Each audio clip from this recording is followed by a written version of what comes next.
तोरी पई तो पई धारावाहिकरे आपण मैंने देखिबे यशोदा कहिबे ए झियो एमिति कौन पई कहूची घर लोकंकु खुशी रे देखी ये खुशी कहीं होने राम आउ चिकी को ये एते घृणा कौन पई करूची मो संदेह आउ सत नुहे तो ए निशा रुही नुहे तो मते या विषय रे सबु सत कथा जानिबाकू हेबा।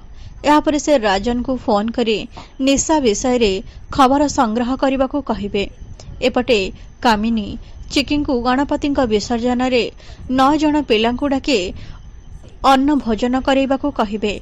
चिकी किंतु रोषे घर को जाई देखिबे सेठी कोनोसी खाइबा नथिबा। निशा से सब को लोक को डाकी देई देथिबे। चिकी कहिबे मु एबे कोन करिबे पिला माने तो बाहर अपेक्षा करिसंते सेमानंकु एबे भोजन केमिति करैबे।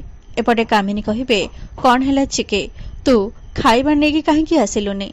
यापर चिकी सबु सत परिवार लोकों को जणेबे।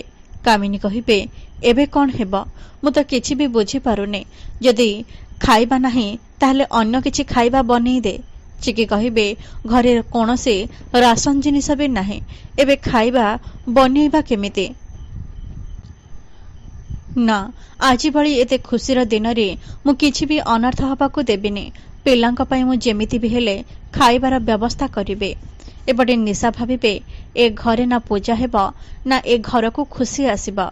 तू हारी जाइछु चिके ए निशा आज एमिति गेम खेलिछि तू चाहिले किछि भी करि परिबने। एही समय रे घरे स्वयं गणपति बाबा आज पहुंचिबे आउ बालक रूपे गणु निशांक सबु योजना को विफल